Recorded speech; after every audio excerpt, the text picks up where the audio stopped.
সবাই যা পারে শেখ হাসিনা তা পারে না, আবার শেখ হাসিনা যা পারে বাঘা বাঘা পলিটিশিয়ানরা তা পারে না, এমন একটা গল্প মার্কেটে প্রচলিত আছে।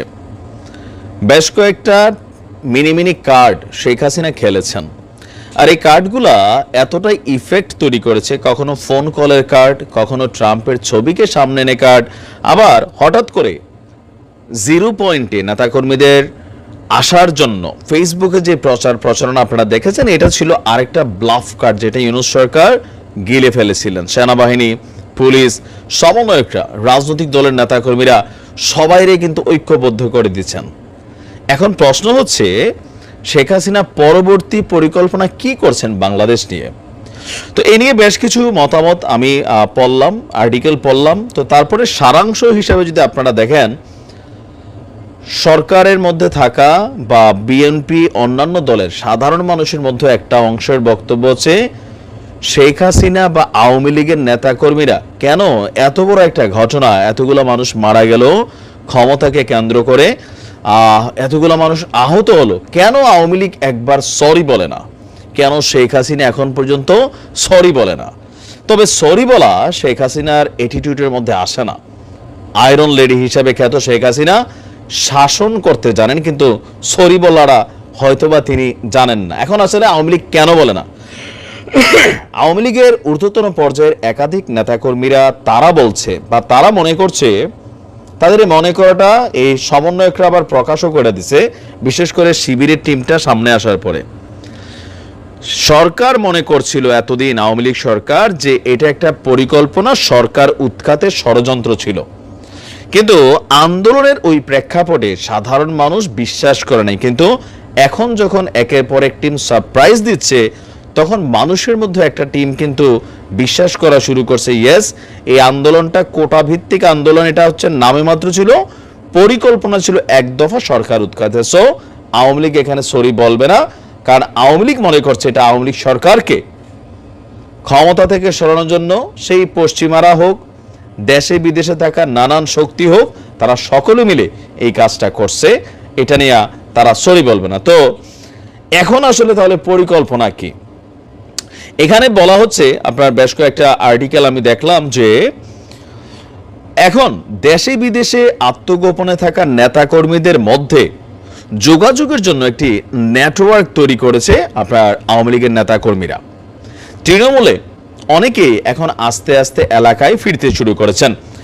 কর্মী সমর্থকদের মনোবল চাঙ্গা করতে সর্বশেষ যে কর্মসূচি, সেটার ঘোষণা দিয়েছিলেন, কিন্তু প্ল্যান ছিল কেউই মাঠে ওইভাবে যাবে না, আর 2-4 জন যাবে, যেটাকে নিয়ে আন্তর্জাতিক অঙ্গনে শেখ হাসিনা বলছিল যে ট্রাম্পের ছবিটা রাখবা, ঘটনা হবে, ছবি তুলবা, পাঠাই দিব। এটা কিন্তু সফল হয়েছে। ভারতের মিডিয়া নিউজও করে ফেলছিল যে বাংলাদেশে ট্রাম্পের সমর্থন করায় গ্রেপ্তার। পরে এটা নিয়ে সরকার আবার পাল্টা বিবৃতি দিয়েছে। এখন আসলে আওয়ামী লীগের পরিকল্পনা কি? বড় ধরনের কোনো পরিকল্পনা নাই, মানে সরকার বিরোধী ইউনূস সরকারকে ফেলে দেওয়ার অথবা সরকার হটানোর মতন এত বড় পরিকল্পনা নাই। তবে টেকনিক্যাল কিছু কাজ করবে, যেমন দ্রব্যমূল্য, এই যে ধরেন দ্রব্যমূল্যের দাম, এটা শেখ হাসিনা সরকার সরার পরে অনেকাংশে বৃদ্ধি পেয়েছে। তো এটা একটা কারণ হচ্ছে বন্যা, সিন্ডিকেট আসলে ভাঙতে পারে নাই, আইন শৃঙ্খলা বাহিনীর যে ভূমিকা সেটা সঠিকভাবে এখনো কার্যকর হয়নি। তো এগুলোর কারণে দ্রব্যমূল্য, আইন শৃঙ্খলা নিয়ন্ত্রণ সহ বিভিন্ন যে ইস্যুগুলো আছে, সেই ইস্যুগুলোতে সাধারণ মানুষের মধ্যে যে হতাশা এবং ক্ষোভ কাজ করছে,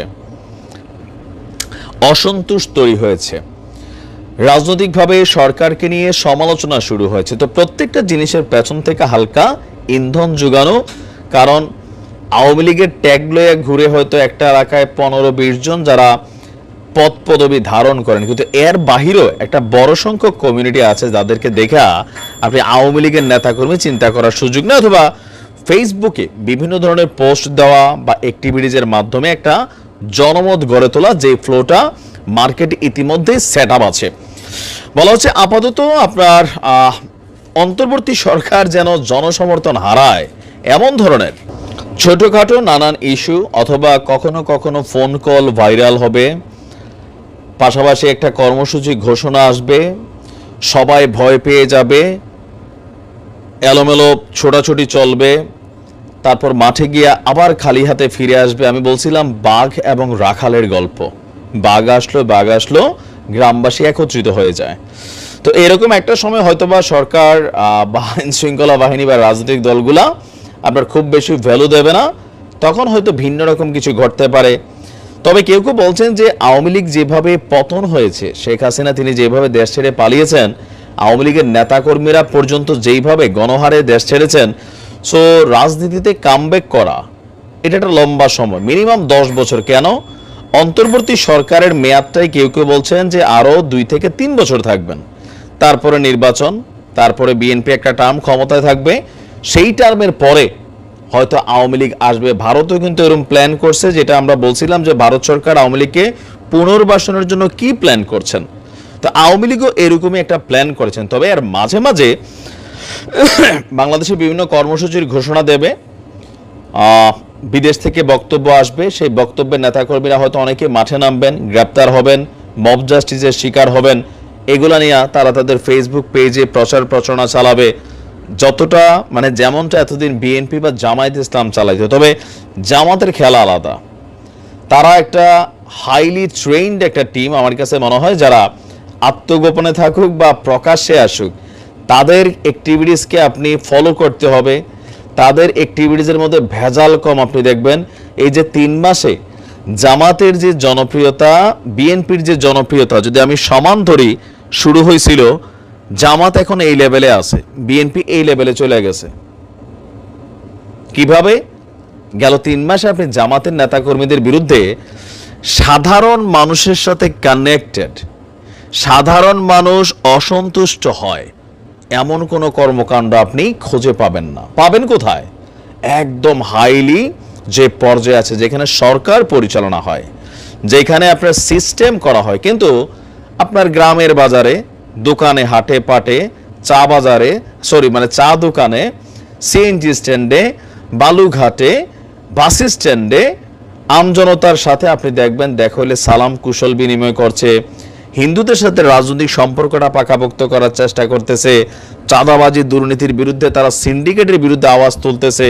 আর অপরদিকে বিএনপির মধ্যে কিছু কতিপয় নেতাকর্মী, যেটা চেইন অফ কমান্ডের মধ্যে চলে না, জামাত কিন্তু চলে। এটা আওয়ামী লীগের জন্য শিক্ষণীয়, বিএনপির জন্য শিক্ষণীয়। এখন বিএনপির নামে প্রতিদিন আপনি যদি গণমাধ্যমগুলো ঘাটেন, 2 সাইড 10টা বড় ঘটনা, দখলদারিত্ব নিয়ে নিজেরা কোপাকপি, সরকার কবে আসবে পরে। এখনই মনে হয়েছে যে দল ক্ষমতায় চলে আসছে, যদিও দলটির হাইকমান্ড অনেক ট্রাই করছেন চেইন অফ কমান্ডটা ক্রিয়েট করার জন্য, কিন্তু ক্ষমতা ছাড়া পারবে না।